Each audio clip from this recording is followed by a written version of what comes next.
If you have a problem with anything, get out of my house, anytime. Right now, I'm being verbally abused by my sister-in-law in my own house, a house that's in my name. I gave her every chance in the world, and she just trampled all over my kindness. I won't show mercy to such a person any longer. I'll make her pay for her actions and make her regret everything she's done. My name is Emma, a 29-year-old housewife. I had been living happily with my husband John, whom I married 2 years ago. My father-in-law passed away before we got married, and 6 months ago, my mother-in-law slipped on the stairs of her apartment and broke her leg. The injury left her with a lingering numbness, and it became difficult for her to continue living as she used to. Given these circumstances, she started living with John and me. The house we live in was passed down to me by my father. My dad loves to travel, and he even bought a motorhome. He left the house he'd been living in to me and started a life in his motorhome with my mother. I decided to take advantage of my father's kindness and began living in the house he'd given me. Now, considering the care for my mother-in-law, I'm glad I accepted the house from my father. Emma, I'm sorry for moving in and needing your care, my mother-in-law said.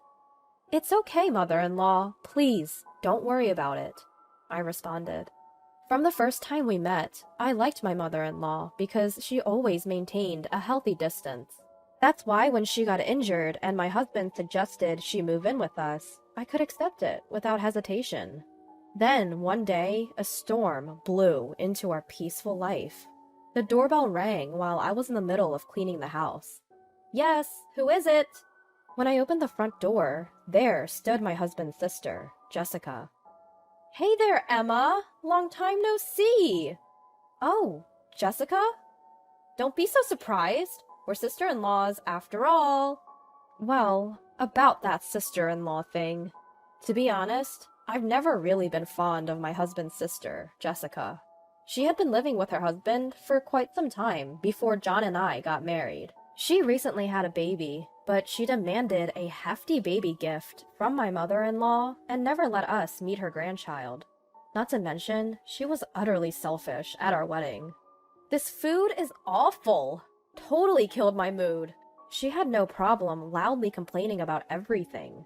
When my mother-in-law got injured, she dumped everything onto John, saying, "You're the older brother, aren't you? You should take care of this." She didn't even come to check on my mother-in-law. And of course, she was just as disrespectful to me, saying things like, "So, you're Emma, huh? You're kind of plain." The first time we met. I can never forget the shock of that day. Jessica always has something unnecessary to say, and that's why I never had a good impression of her. When she showed up unannounced that day, I had a bad feeling about it. "Jessica, what brought you here?" I asked. In response to my question, my sister-in-law Jessica shrugged her shoulders rather exaggeratedly. "Well, you see, I'm a little strapped for cash right now. Could you lend me $1,000? No, make that $2,000? What? $2,000? That's too much." I hurriedly retorted, but Jessica showed no sign of backing down. In fact, she even aggressively asked for $1,000. Should I just lend her the money and get her to leave as quickly as possible? A fleeting thought crossed my mind, but given Jessica's personality, once I lent her the money, I knew I wouldn't get it back. I decided to firmly refuse. "No matter how much you ask, I can't. I'm sorry. We have our own lives to live." At that, Jessica's mood worsened abruptly. "Just give me the money. How dare you defy your sister-in-law?" Just as I thought she had shouted enough, she suddenly pushed me on my shoulder, causing me to fall on my rear. Looking down at me, Jessica smirked and extended her hand. "Come on, lend me the money now." That made me really mad. "Can't do! Please leave!" I forcibly ejected Jessica and locked the door. "Hey! Open up! Are you listening to me?" Jessica shouted from the porch. Reacting to her voice, my mother-in-law handled it for me through the door. "If you're going to make any more noise, I'm calling the police." Jessica instantly quieted down, stating, "Fine, I'll be back," before she left that day. After confirming Jessica's departure, my mother-in-law apologized to me. "Emma, I am really sorry. My daughter caused you so much trouble." "Mother, it's okay. In the end, I didn't lend her any money. But still, I'm truly sorry. It must have been unpleasant for you." My mother-in-law seemed to feel a lot of guilt, and she kept apologizing. I couldn't help but wonder how such an arrogant daughter could have come from such a humble mother. When my husband, John, came home that night, I told him everything that had happened. Upon hearing the story, his face turned beet red with anger. "What the? That's too much of a nuisance. Emma, I'm really sorry. I don't even know how to apologize." My husband bowed his head to me. Seeing this, my mother-in-law once again apologized. And so, the day ended with an incredibly awkward dinner. The next day, the intercom rang again. Through the door, I could hear Jessica's cloying voice. "Emma, darling, please, I won't do anything weird anymore. Just lend me the money and I'll leave right away." Oh boy, 2 days in a row? Even I was taken aback. Unfortunately, my mother-in-law was out, so I was home alone. I cautiously opened the door with the chain on, and Jessica peeked in with great enthusiasm through the gap. "Oh good, you opened it. So, about yesterday..."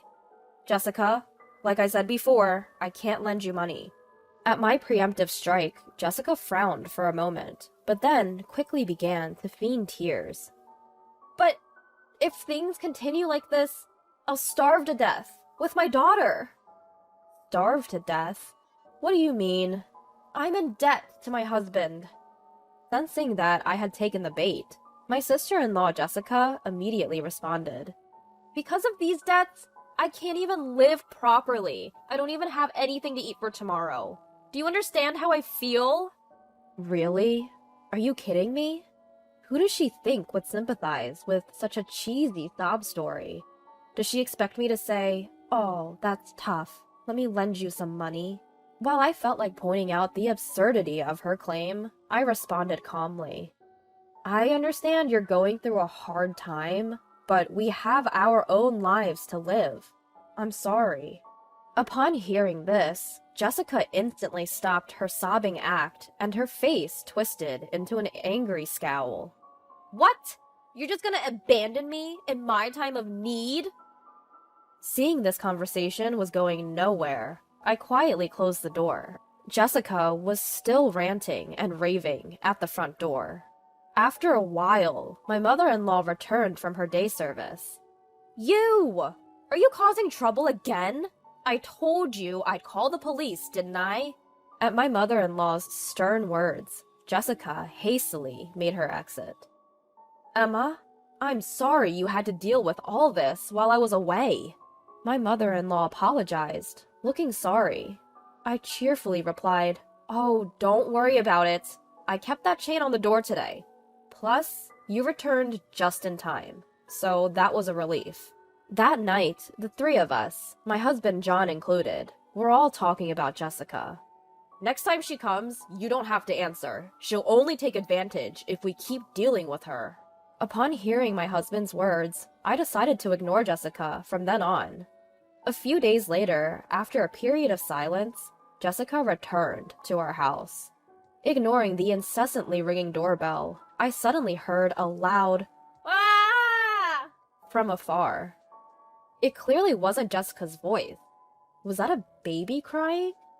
Both my mother-in-law and I exchanged glances.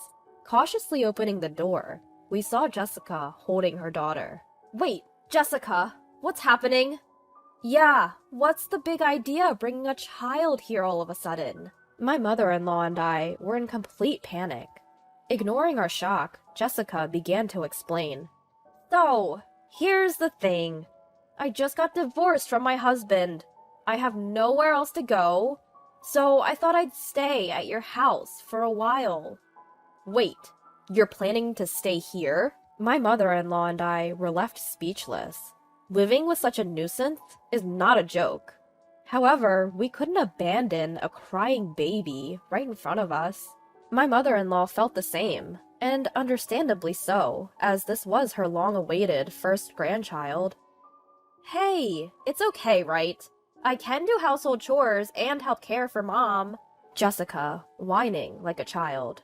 After exchanging glances with my mother-in-law, I sighed deeply. Fine, if it's just for a few days. And so, we ended up taking in Jessica and her child. So, I'll be intruding from now on. Saying that, Jessica strode into the house. My husband John, who just got back from work, was utterly stunned. Why is Jessica here? Well, it's a long story. No kidding. Even my husband, who was furious, seemed completely defeated by the little baby. When you calm down, can you please find a job and look for a house? After saying that to his sister, he left the room. But there was no way that Jessica would help around the house. She only spent her days lounging around, watching TV. Furthermore, she dumped the responsibility of taking care of her child onto me and my mother-in-law, living completely as a NEET. Jessica, could you go shopping for us? If I even dared to ask that, she would completely refuse. Excuse me? Why should I? Isn't that your job, Emma, the housewife? Could you at least clean the house, then? Stop bothering me! Don't order your sister-in-law! This was how our exchanges always went. My mother-in-law and husband had tried to reprimand her several times, but she showed no signs of remorse. Moreover, she used her own daughter as leverage, saying, "Do you want to drive me and my daughter out? Are you okay with us starving?" I, reaching the end of my patience, vented my frustrations about Jessica. Enough is enough. We only let you live here because you said you would help with the housework. If you're not going to do anything, then please leave this house. Jessica looked surprised for a moment, but then sneered. Excuse me? Aren't you the one living here off my brother's income? As a mere housewife, living off my brother's hard-earned money. How dare you tell me to leave? If you have a problem, why don't you be the one to leave this house? She doesn't get it. This house was a precious gift that I received from my father. If I back down now, it'll be exactly what she wants. I have to fight back. This house was passed down to me from my father, meaning it's under my name, Jessica. You have no right to tell me anything. So what? Jessica looked down on me and said, "You're going to drive out a mother with a 10-month-old child? If you can, do it, you heartless woman!" At that moment, the emotions I had been suppressing exploded. I've reached my limit. I'll make her regret ever looking down on me.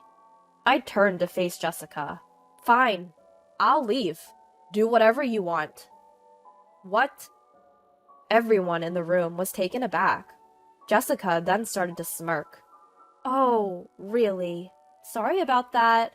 Well, a mother raising a child is more important than just a housewife like you.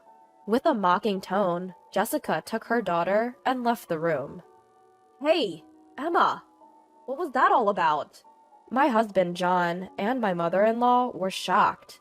To them, I revealed a plan I had been concocting. 2 weeks later, the day to execute the plan had come. Jessica, I'm leaving. Without taking her eyes off her phone, Jessica just shooed me away. Yeah, goodbye. Don't come back, okay? Then, John and my mother-in-law came in.